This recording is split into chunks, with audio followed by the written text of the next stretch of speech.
तो जैसा कि लास्ट एपिसोड में हमने देखा था कि गोस्ट यलीमून के पवेलियन में पहुंच चुका है, जहां पर उसका मुकाबला हुआ था किंग मसेकेडुजान के साथ। दरअसल ये रियल डाउ जन ना होकर उनका सोड इंटेंट था, जो कि गोस्टली के डेमोनिक पावर्स को सेंस करते हुए उस पर अटैक करना शुरू कर देता है। इन दोनों के दरमियान हमें एक जबरदस्त मुकाबला देखने को मिला, जिसके चलते गोस्टी का सोल डिवावरिंग बीड उस पर पूरी तरह से हावी हो गया। यहां पर गोस्टली मौत के कगार पर पहुंच चुका था, मगर उतने में एल्डरफिंग की सोल वहां आकर उसके हार्ट को प्योर करते हुए गोस्टली को बचा लेती है। साथ ही साथ एल्डरफिंग ने अपना सोड इंटेंट भी गोस्टली की बॉडी में डाल दिया, जो कि किसी प्रेशियस ट्रेजर से कम नहीं होगा। अब आगे तो इस एपिसोड की शुरुआत में हम देख पाते हैं कि गोस्टली अभी भी उसी मून के पवेलियन में है। यहां से डाउजन का सोड इंटेंट अब पूरी तरह से गायब हो चुका था। साथ ही साथ गोस्टली ने देखा कि उसके सामने कई सारे लोट्स फ्लावर फ्लोट हो रहे हैं, और उतने में ही वो लोट्स फ्लावर काफी तेजी के साथ शाइन करते हुए गोस्टली को एक अलग जगह पर पहुंचा देते हैं। इस जगह पर गोस्टम की एनर्जी को विटनेस कर रहा था। एक तो थी प्योरल पावर और दूसरी थी एक प्योरडाउ पावर। उसे समझ नहीं आ रहा था कि वो अचानक से इस जगह पर कैसे पहुंच गया, और उतने में वहां पर बिजलियां कड़कते हुए गोस्ट लाई को किसी की आवाज आने लगी, जो कि खड़ी थी ब्लैक हार्ट। अब तुम मेरी स्वर्ड की पावर को विटनेस करोगे। जिसके बाद उन दोनों पावर्स में एक जोरदार क्लैश हो गया। साथ ही साथ वो पूरी जगह शेक होने लगी, तो गोबल डिलीवरिंग मिस का यूज करते हुए खुद को बचा लेता है। साथ ही वो यह भी समझ चुका था कि जिस बंदे को ब्लैक हार्ट बुलाया जा रहा है, वही इस सोल कैप्चरिंग बीड का असली ओनर होगा। अब देखते ही देखते उस पूरी जगह पर इवल एनर्जी फ्लोट होने लगी। पूरा आसमानी इस इवल पावर की चपेट में आ चुका था, और अब हमें दिखाया जाता है सोल कैप्चरिंग बीड का असली मालिक।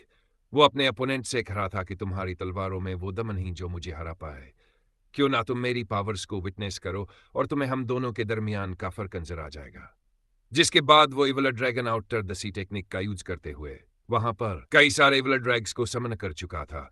वेल स्मोक से बने हुए ड्रैगन पहला ह्यूमंस थे, जिसके बाद वो अपने आप ड्रैग्स में तब्दील हो गए। उन ड्रैग्स के वहां आते ही वहां बहुत बड़ी लहर उठ चुकी थी। तो गोस्टली ने खुद को प्रोटेक्ट करने के लिए अपने सामने एक पावरफुल शील्ड फॉर्म कर ली। उसे तो यकीन ही नहीं हो रहा था कि इस मून के में ऐसे भी शख्स है जो कि पूरे वन को तबाह करने की ताकत रखते। उतने में इस गोस्टली पर काफी स्पिरिचुअल पावर बरसने लगी, जिसके चलते उसकी शील्ड ब्रेक हो चुकी थी। वो समझ चुक था कि ये दोनों पावर्स आपस में भिड़ चुकी है। वहीं पर राइचस फॉलो करने वाले मास्टर की उसी आवाज आने लगी, जो कि ब्लैक हार्ट से कह रहा था कि तुम तो काफी ज्यादा गुस्से वाले हो। इतने हजारों सालों बाद भी तुम जरा भी नहीं बदले। जिसके बाद हमें उस राइचस पाथ के फॉलोअर को भी दिखाया गया, जो कि थे किंग मैंगसे के पेट्रियार्क। गोस्टली तो उन्हें देखकर काफी ज्यादा हैरान हो गया। पैट्रिक ब्लैक हार्ट को बता रही थी कि मैं ही अर्थ एंड हेवन हूं। इस दुनिया की हर चीज मेरे साथ जुड़ी हुई है। हम डू कल्टीवेटर्स तो इन ताकत का यूज करे ही काफी कुछ कर जाते हैं। इसलिए तुम कभी मुझे हरा नहीं पाओगे, और ना ही तुम कभी अरहेवन की बाउंड्रीज को क्रॉस कर सकते हो। जिस पर ब्लैक हार्ट दुनिया में ऐसी कोई चीज नहीं जो कि मेरे कंट्रोल में ना हो। अगर मेरे एक हाथ में सन और मून की रोशनी है, तो मेरे दूसरे हाथ में है क्रिएशन और डिस्ट्रक्शन। मैंने भी तुम्हारे जैसी डो पाथ को अटेंड किया है, इसीलिए इस दुनिया में ऐसी कोई बाउंड्री नहीं जो कि मुझे रोक पाए। ब्लैक हार्ट की बातें सुनकर पैट्रिया काफी ज्यादा भड़क। वो कह रहे थे कि इस दुनिया में ऐसी कोई लिविंग बीइंग नहीं जिस पर हेवन के लॉज अप्लाई ना हो। हम सभी को हेवन के ऑर्डर को फॉलो करना पड़ता, और जो भी हेवन के खिलाफ गया उसने बस खुद की तबाही को बुलावा भेजा। जिसके बाद पैट्रिया का ब्लैक हार्ट पर काफी हैवी प्रेशर रिलीज कर देते हैं। हालांकि ब्लैक हार्ट भी कुछ कम नहीं था, वो अपनी पावर्स का यूज करते हुए पैट्रिया के अटैक को रोकने लगा। साथ ही वो पैट्रिया से कहा था कि इसके वमे रहकर तुम्हारा दिमाग पूरी तरह से खराब हो चुका है। और उतने में ही उसकी नजर पड़ी गोस्टलाई पर, और उतने में ही उनकी नजर पड़ी जोचे पर। वो कह रहे कि बच्चे, तुम्हारी बॉडी से मुझे सोल लवरिंग बीड की और महसूस क्यों हो रही है। साथ ही साथ उन्होंने पैट्रिया के अटैक को भी डिस्ट्रॉय कर दिया। अब ये दोनों एल्डर्स गोस्टली से बात करने लगे। पैट्रियाक उससे कह रहे थे कि बच्चे, तुम्हारी जिंदगी तो मुश्किलों से भरी पड़ी है। तुम्हें हर बार काफी सारे मुश्किल डिसीजंस लेने पड़े। क्या तुमने कभी सोचा है कि अगर तुम राइजस पाथ को फॉलो करते तो तुम्हारा फ्यूचर कैसा होता। मेरे ख्याल से राइस पाथ को फॉलो करके तुम ऊंचाइयों को छुपाते। जिस पर गोस्टली कहने लगा कि मेरी लाइफ एक खलते हुए जैसी है, जो कि एक मछली को दिन रात खत्म करने की कोशिश कर रहा। मैं तो दिन रात इसी टॉर्चर को झेलता रहा हूं। न जाने कितनी रातें मैंने मौत के रास्ते पर गुजार दी। उस वक्त मैं सोचता हूं कि काश मैं एक सही फैसला ले पाता। जिस पर पैट्रिया बताने लगे कि हेवन लीडाउ के सामने हम सब एक बराबर है। हेवन ने तो हमेशा उसी बंदे का साथ दिया जो कि सच्चाई की बात को फॉलो करता हो। जिसने अपनी ख्वाहिशों को सप्रेस करते हुए राइजस ने इसको होल्ड किया। अगर सभी लोग इसी पाथ पर चले तो शायद इस दुनिया में शांति कायम हो जाएगी। यहाँ पर गोस्ट अली को अपने बचपन की बातें याद आने लगी। जब उसके पेरेंट्स मारे गए तब उसने किंग सेक्ट को जॉय किया, जहां पर उसे लूकी के साथ किया हुआ मुकाबला याद आने लगा। गोस्ट लाई ने हमेशा ही राइज पाथ को फॉलो करते हुए कड़ी मेहनत की। सोल डिवावरिंग बीड ना मिलने तक वो एक एवरेज डिसाइपल था, मगर फिर भी वो अपनी लाइफ में काफी ज्यादा खुश था। उसे कभी ऐसा नहीं लगा कि उसकी लाइफ में किसी चीज की मी होगी। इस वक्त गोस्टली सोचता है कि अगर वो सोल डिवावरिंग बीड मुझे ना मिल तो शायद इतने सारे लोग मेरे हाथों मारे ना जाते। और उतने में ही उसे ब्लैक हार्ट की आवाज आने लगी। वो गोस्टली को पता है कि हमारे एक्शन से ही हमारे वैल्यू को डिसाइड करते हैं। तुम्हें ऐसा लगता है कि सोल डिवावरिंग बीड तुम्हारे पास होने की वजह से वो लोग तुमसे दूर हो गए। हालांकि हाँ, पर तुम पूरी तरह से गलत हो। यह सोल डिवावरिंग बीड तुम्हारी कमजोरी नहीं बल्कि ताकत है। इसके बिना तो तुम्हारा कोई अस्तित्व नहीं था। जिसके बाद गोस्ट एली को कुछ विजन्स नजर आने लगे, जिसमें उसे नजर आया कि किंग मिंग सेट में पूरी तबाही मची है। उसके आसपास लाशें ही लाशें बिछी थी और फिर गोस्टली पर भी अटैक हो गया। ब्लैक हार्ट उसे बता रहा था कि बिना सोल कैप्चरिंग बीड के तुम कभी नहीं हो। अगर तुम्हारे पास ये बीड ना होती तो यह तुम्हारा फ्यूचर होगा। तुम सिर्फ अपने साथियों को मरता हुआ देख पाओगे। तुम्हारी आंखों के सामने कैटस्ट्रोफी से तुम्हारा सब कुछ छीन लेती। साथ ही ब्लैक हार्ट गोस्टली के कंध पर हाथ रखते हुए उसे अपने कॉन्फिडेंस से मिल लेने की कोशिश करने लगा। वो कहने लगा कि इस दुनिया का बस एक ही नियम है, यहां पर बस स्ट्रांग ही सर्वाइव कर सकता।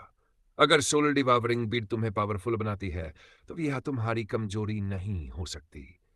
इस दुनिया में अच्छाई और बुराई की काफी सारी बातें की जाती है, मगर मुझे लगता है कि यह सिर्फ जंजीरें हैं जो कि बेवकूफ लोगों ने अपने पीछे छोड़ दी।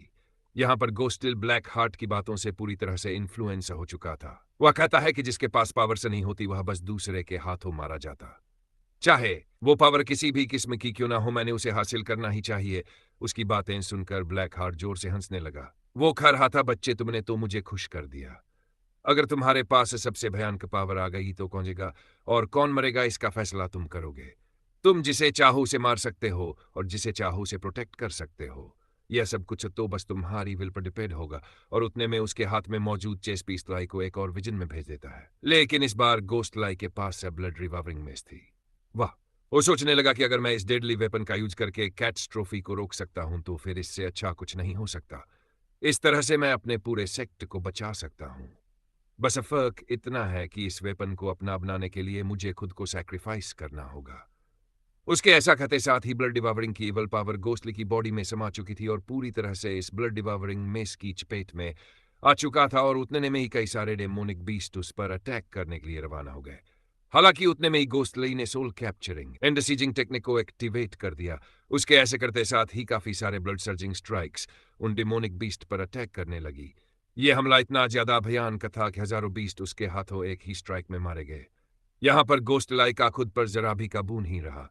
वो अब से अपने सामने आने वाली हर एक चीज को तबाह करना चाहता था और तभी उसे रियलाइज हुआ कि उसने तो लुजोकी पर भी हमला किया है। लुजोकी को घायल देखकर तो गोस्टली काफी ज्यादा पैनिक हो गया और फिर जोकी ने उसी की बाहों में अपना दम तोड़ धीरे धीरे करते हुए वहां मौजूद सभी लोग वैनिश होने लगे। गोस्टली कुछ भी समझ नहीं आ रहा था कि आखिर इन लोगों को किसने मारा होगा, मैंने या फिर इन डेमोनिक बीस्ट ने। अब यह हंसी नहीं प्रकट होकर हमें किंग मिंग सेक्ट का अंजारा दिखाया गया, जहां पर लुजोकी एक व्हाइट बोन स्नेक कड़ीमन को मारना चाहती थी, लेकिन उसने कड़ीमन ने अपनी एनर्जी को रिलीज करते हुए वहां पर कई सारे ब्लड स्ट्राइक्स रिलीज कर दिए, जिसे लुजोकी ने उतनी ही जी के साथ कर दिया था। मगर उसी वक्त उस व्हाइट बोन स्नेक कड़ीमन ने उस पर एक जो रडार अटैक कर दिया। यहां पर लुजोकी को संभलने का मौका ही नहीं मिलता, लेकिन अचानक से एक फॉर्मेशन एक्टिवेट होकर लुजोकी को उस अटैक से बचा लेता है। दरअसल वहां पर लोकी की मास्टर और उसकी सीनियर सिस्टर आ चुकी थी। मास्टर शी अपने डिसाइपल्स को बता रही थी कि व्हाइट बोनस ने का डीमन काफी ज्यादा पावरफुल है, इसका हम आमने सामने मुकाबला नहीं कर सकते, हमें कुछ भी करके इसका ध्यान भटकाना होगा। उतने में ही उस स्नेक डीमन ने अपनी ब्लड लेसेस का यूज करते हुए इन लोगों पर अटैक कर दिया, जिसे मास्टर शू काफी एजी के साथ काटते हुए आगे बढ़ने लगी। इसी दरमियान वो अपने डिसाइपल्स को बताने लगे कि हमें इसके वाइटल ऑर्गन्स पर अटैक करना होगा। और फिर मास्टर्स ने अपनी सोड का यूज करते हुए वहां पर आइस फॉर्मेशन एक्टिवेट कर दिया। उनके ऐसा करते साथ ही वो व्हाइट बोनस ने कड़ीमन पूरी तरह से बर्फ में कवर्ड हो चुका था। तो इसी मौके का फायदा उठाते हुए शियान और लुजोकी उसके काफी करीब पहुंच गई। लुजोकी ने मिस्टिक आइस टेक्निक का यूज करते हुए स्नेकडीमन पर काफी जोरदार हमला कर दिया था। हालांकि इससे पहले कि लुक्वा टैक उसके दिल को। तो दोस्तों, यही था एपिसोड 67 पार्ट 1 का ऑफिशियल एक्सप्लेनेशन। इस पार्ट में हमने देखा कि कैसे गोस्टली की किस्मत उसे लगातार मुश्किल फैसलों की तरफ धकेल रही है और किस तरह ब्लैक हार्ट की बातें उसके दिलो दिमाग को हिलाने लगीं। वहीं दूसरी ओर लू जोकी और उसकी master White Bone Snake Demon से लड़ाई में अपनी पूरी ताकत झोंक रहे हैं। अब असली सवाल यह है कि गोस्टली ब्लैक हार्ट की बातों में कितना फंसेगा और क्या वो सही रास्ते का चुनाव कर पाएगा। और उधर लुजोकी अपनी मास्टर के साथ मिलकर व्हाइट बोन स्नेक डेमन को हरा पाएगी या नहीं, यह सब हमें देखने को मिलेगा एपिसोड 67 पार्ट 2 में। तो जुड़े रहिए हमारे चैनल के साथ, और अगर आपको ये वीडियो पसंद आई हो तो लाइक शेयर और सब्सक्राइब जरूर करें।